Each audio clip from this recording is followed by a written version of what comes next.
Leo, my fire babies, positive vibes, motivation, inspiration, elevation, love, light, positive energy, goodwill, peace and healing, abundance and prosperity all your way.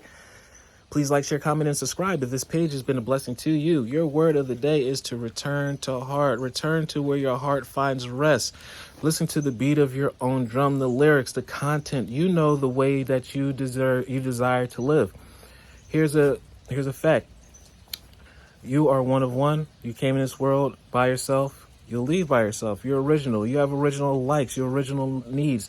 Stop trying to conform to what the world is saying is cool or the beliefs of the world, what you've been taught in schools.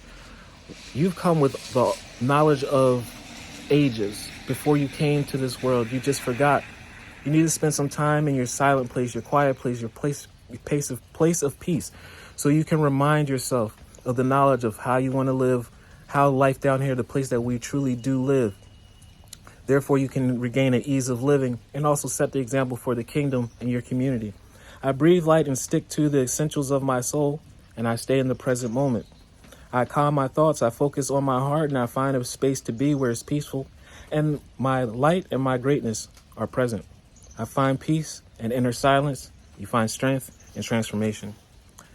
Love one another. Be kind to one another. Love yourself. I love you too.